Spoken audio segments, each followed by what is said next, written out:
Hello, hello. I'm Vanessa Shepard, and I'll be walking you through how to audit your Instagram profile to be sure you're setting yourself up to reach and connect with your ideal audience on the gram. Before we dive in, I'd love for you to snag the freebie I have for you. It's an Instagram profile audit workbook, and it'll help guide you through this process. Download it, print it, jot your notes in the workbook, and then implement the changes straight on your profile. So let's get going. Now ask yourself, does your Instagram profile have the same sex appeal as your grocery list? If you said yes, it's time to fix that profile. So we're going to walk through some questions that help you evaluate just where you need to make some changes that will help you attract and build relationships with your audience. Now, the first part of this process involves really thinking about your target audience. So if we're being totally honest, which you and I always are, do you have a clear idea of who your ideal target audience is, what they like, and who they're currently following on Instagram? Knowing who your ideal target audience is will help you understand what type of content your ideal follower interacts with and enjoys seeing in their feed. This will allow you to easily locate them on Instagram, to engage with them, to kind of nurture them, get to know them, and it'll help you create content specifically for them. So there's about 22 questions that I typically like to go through to help figure out more information about a target audience. We'll run through a few of those. So the first big question that you're going to want to know is, what personality traits does your target audience have? Are they hardworking? Are they lazy? Are they honest, loyal, overwhelmed? Do they care about their looks? What kind of personality traits really stand out? Knowing these answers will tell you what's important to your target market, and that'll help you craft a message that speaks straight to them. The next big area you're going to want to tap into is, what hobbies or interests does your target audience have? Are they interested in art, sports, fitness, television, movies? Do they like to read, play games, go shopping? Do they spend their afternoons in the garden? Do they like to travel? What keeps them busy when they're not working? Knowing these answers will tell you what your target market responds positively to. And it'll just help you connect with them on a more personal level, which is always a good thing. So what attitude or behavior does your target audience have? Are they confident? Are they shy? A little egotistical sometimes? Do they get kind of that quick to react reaction? Are they spiritual? Do they get easily upset? What attitudes and behaviors really stand out about your target audience? Knowing these answers will tell you how to relate to your target market, and that's always a good thing. The next big question is, why does this person need your product or service? Do they need to learn? Do they need to solve a problem, make them feel better? Do they need to save time? What are the big needs that stand out about your specific product or service that'll help them understand why they need to buy it? Knowing these answers and knowing them really well will tell you how to communicate effectively the benefit of your product or service. And that's a big thing that's often missed in marketing materials. Whether it's on social media or sales pages, you really need to understand how to communicate the benefits of what you're trying to sell. So some other questions you can ask are, who are their mentors or idols? Who are the people that they look up to? Kind of seeing who they're looking up to can help you kind of understand what they're interested in and craft some messaging and content around that. What kind of publications do they read regularly? Are they big newspaper readers? Do they like entertainment regs? Where are they spending their time when they do have little time to read? Another big one is, what Instagram accounts do they follow? What are they interested in? What type of content do they share on Instagram? Are they more selfie people, quote people, just general photograph people? Really evaluate the type of content that they're sharing and that they're interested in browsing in their feed as well. Another big question is, how do they decide to buy? Are they impulse purchasers? Do they always need a recommendation before they buy something? Or are they people who just make good, solid, logical choices after knowing more about their needs and how a product or service will fit those needs? Now, where do they shop? Are they online shoppers, in-store shoppers, catalog shoppers? Do they shop over the phone? Knowing that will help you really kind of get them where they're buying. So you can kind of brainstorm some stores that they shop at and then kind of make a list of all those different places that they like to browse, whether it's boutiques or department stores, catalog companies, you name it. So you can then kind of move on to evaluating what kind of hashtags best describe them. What are some of the really descriptive qualities that touch on all the little things we've already kind of gone through? Find those good descriptive hashtags, make a good list of them, browse them, test them out, and see what works to reach your audience. If you can do a little research or get feedback from your audience, understanding what their personal goals are and their professional goals can help you also craft messaging that speaks a little bit more relatably to them. And it'll also help you get information on what their pain points are, which can be a really big thing to identifying all the big struggles that they're having, whether it's personal, professional, or both. Now you can go a little bit more granular as well, and you can understand what their age is, what their gender is, where they live, even sometimes what their ethnicity is can help you kind of tailor your marketing specifically to reach that person. Knowing their marital status, education level, industry, occupation, all those basic kind of demographic factors will also help you start to craft a really realistic profile of who this person is.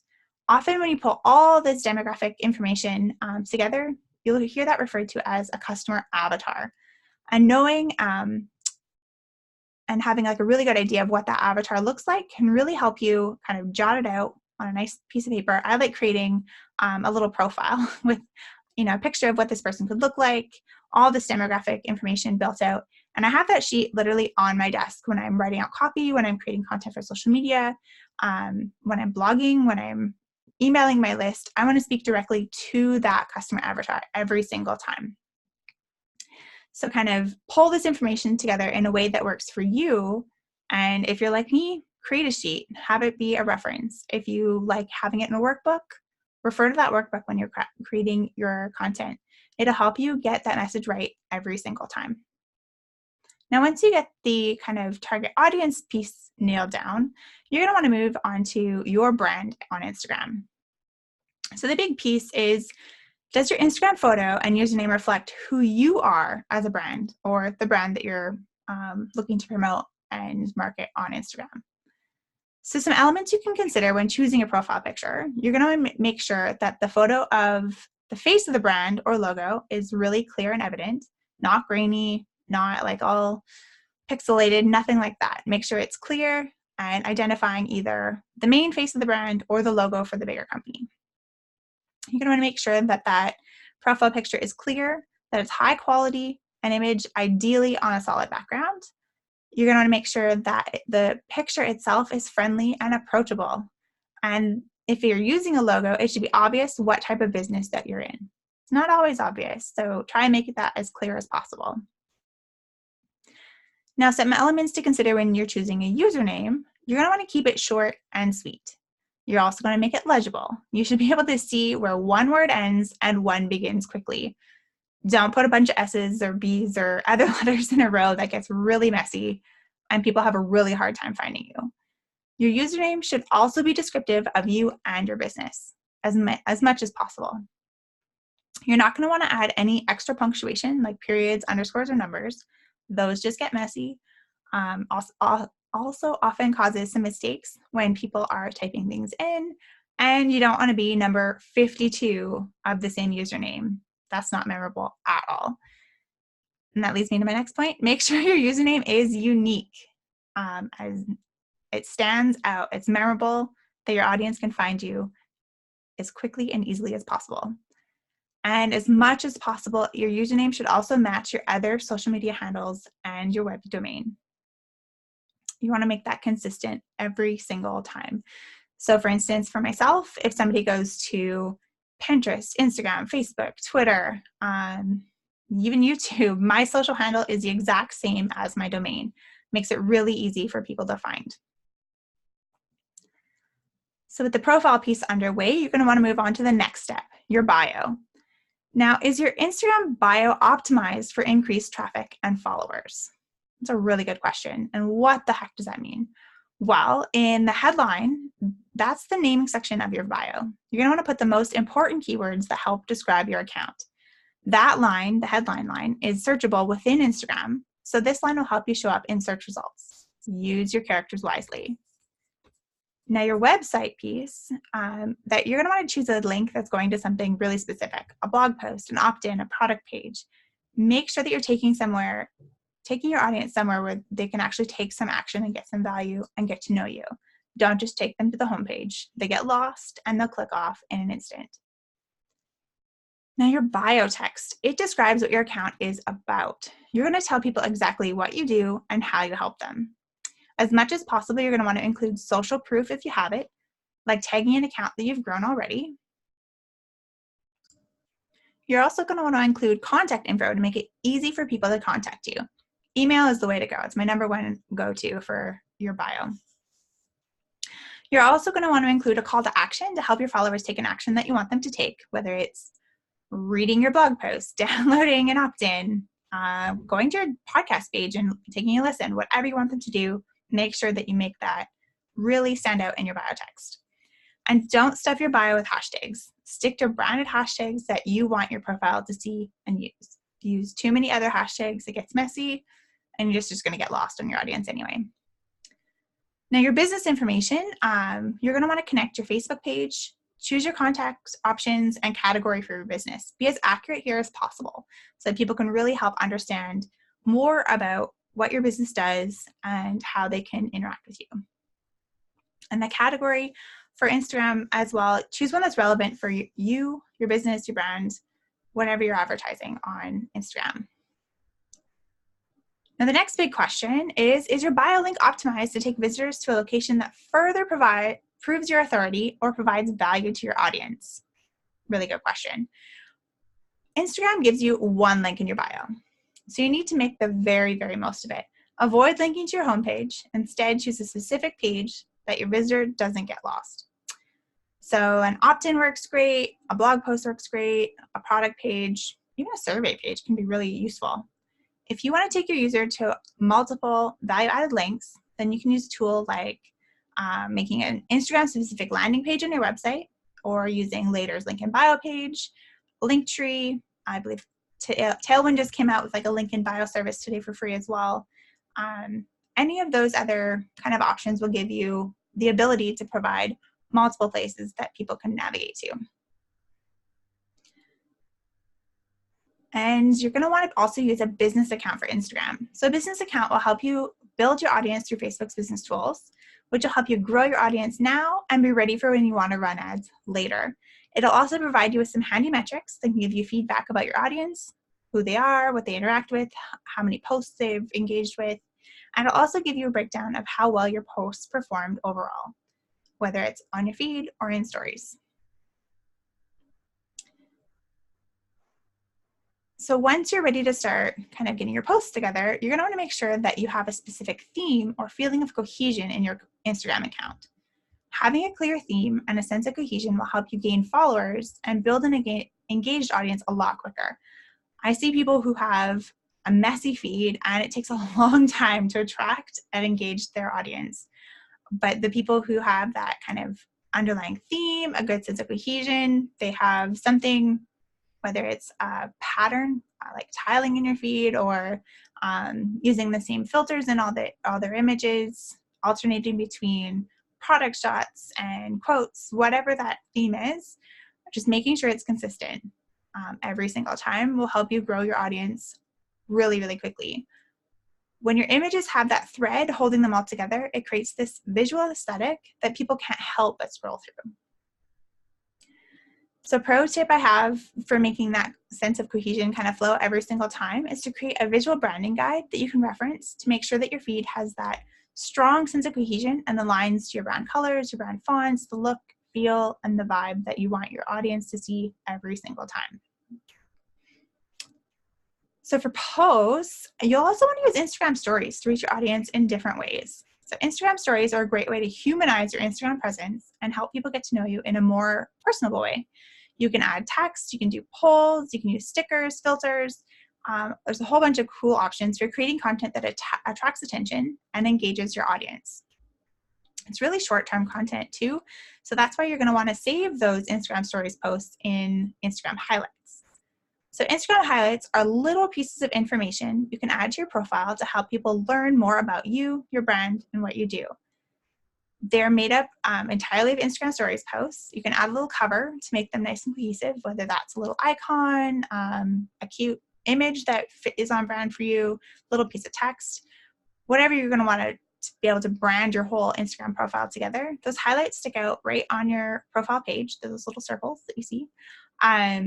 You can have things like what you do, sneak peeks of things coming up, kind of a highlight per tip, whatever you want to be able to tell people more about you and what you do, and save those Instagram stories to give them a little bit more life than just 24 hours.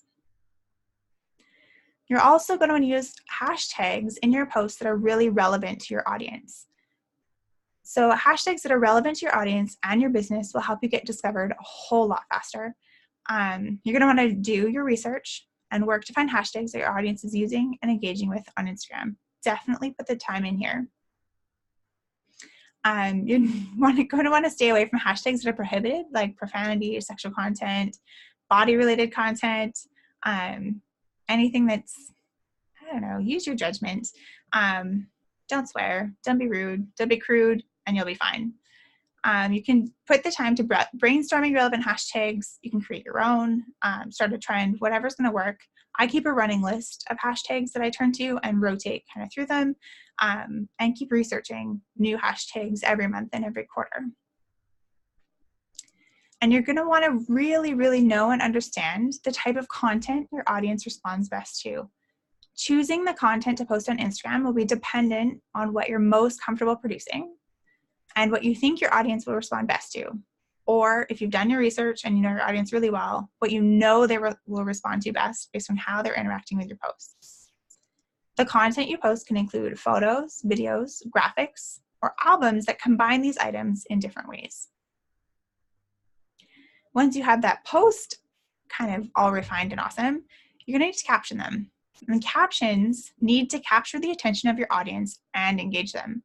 So your captions should really draw people in and encourage them to engage with you, whether it's responding, sharing, whatever kind of engagement you want them to do. Those captions should also be reflective of the photo or video and your overall account. The caption should also provide additional context to your photo, add value, invoke emotion, and encourage your audience to take some sort of action, whether it's responding, whether it's visiting your profile, downloading your opt-in, reading your blog post, whatever action you want them to take, encourage it and be super clear on what you want them to do next. With posting underway, you can move on to measuring your analytics. So you want to track your data and kind of keep an eye on it and see how it grows. You'll notice trends really quickly. You don't have to be a super data geek to understand what's going on. Obviously, more likes is better, more engagement is better. The only way to do that is to switch from a personal profile to a business profile. So if you don't make that switch, you won't have the ability to get those Instagram insights. I recommend monitoring and tracking analytics weekly or monthly, whatever works better for you. Definitely decide on a schedule, stick to it. Pick the same day every single time, whether you do your analytic tracking on Mondays or Fridays, on the 1st of the month, the 15th or the 31st. Pick a day, pick a time, stick to it, and that'll help you accurately track your account's performance over time. And then we've got some bonus tips for physical product businesses. So if you sell physical products, there's a cool feature that allows you to tag your products on Instagram. But to be able to tag products, you have to meet a little set of qualifications. So you need to be able to be living in a country that allows product tagging.